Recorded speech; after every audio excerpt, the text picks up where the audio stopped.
Assalamualaikum warahmatullahi wabarakatuh. Perkenalkan, nama saya Erni Purnamasari dengan NIM 03011181060 dari Prodi PAI semester 5. Di sini saya akan membahas mengenai hukum bacaan lam dan ro. Apa yang dimaksud dengan tafkhim dan tarkik itu? Tafkhim adalah tebal, yang berarti menebalkan huruf tertentu dengan cara mengucapkan huruf di bibir menjorok ke depan. Sedangkan tarkik adalah tipis, yang berarti mengucapkan huruf di bibir agak mundur sedikit atau meringis. Pada kesempatan kali ini, saya akan berbicara hukum bacaan tafkhim dan tarkik pada dua huruf.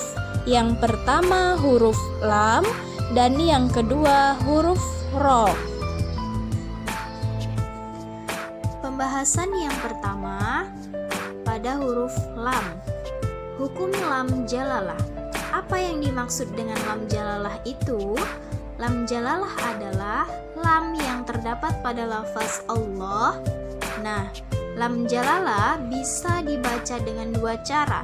Yang pertama tafkhim atau tebal, yang kedua tarkik atau tipis.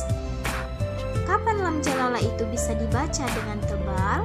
Lam jalalah bisa dibaca dengan tebal ketika didahului huruf yang berharokat fathah atau dhamma. Contoh yang pertama, lam jalalah yang didahului huruf yang berharokat fathah yaitu syahidallah. Kemudian yang kedua, salamullah. Keduanya terdengar bunyi o, jadi membacanya syahidallah bukan syahidallah. Salamullah. Kemudian kapan lam jalalah itu dibaca tipis? Lam jalalah dibaca tipis ketika didahului harokat kasroh.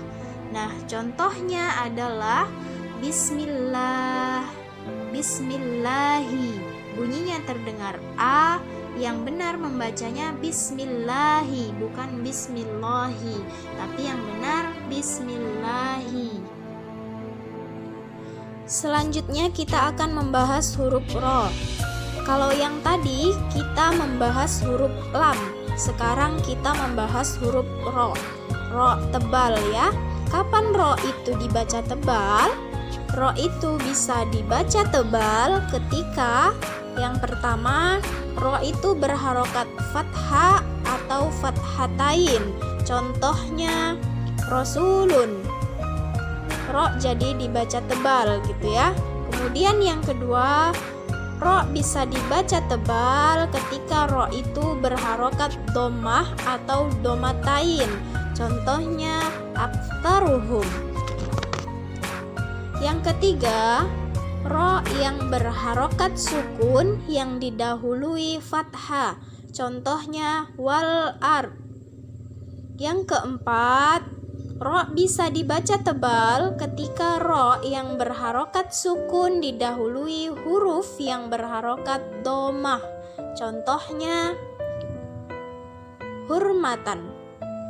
Dan yang kelima, ro bisa dibaca tebal ketika ro berharokat sukun yang didahului huruf yang berharokat kasroh bukan asli. Contohnya irji'u. Dan yang terakhir, ro bisa dibaca tebal ketika ro berharokat sukun yang didahului huruf yang berharokat kasroh asli. Dan setelah huruf ro ada huruf isti'la yang berharokat bukan kasroh. Contohnya apa? Contohnya kirtosun. Nah, apa saja huruf isti'la itu? Huruf isti'la itu ada 7. Yang pertama kha, shad, dot, ghain, to, qaf, dan zo. Yang berikutnya kita akan membahas huruf ro yang dibaca tarkik atau tipis gitu ya. Nah, cara membacanya Kalau dalam bahasa Jawa itu meringis. Nah, kapan ro bisa dibaca tipis? Ro bisa dibaca tipis ketika yang pertama, ro itu berharokat kasroh atau kasroh tain. Contohnya rijesun. Jadi dibaca tipis gitu ya, ri. Kemudian yang kedua, dibaca tipis ketika ro itu berharokat hidup dan didahului ya sukun. Contohnya apa? Contohnya basir. Kemudian yang ketiga, ro bisa dibaca tipis ketika ro berharokat sukun yang didahului huruf yang berharokat kasroh dan setelah huruf ro bukan huruf isti'la. Contohnya apa? Fir'auna.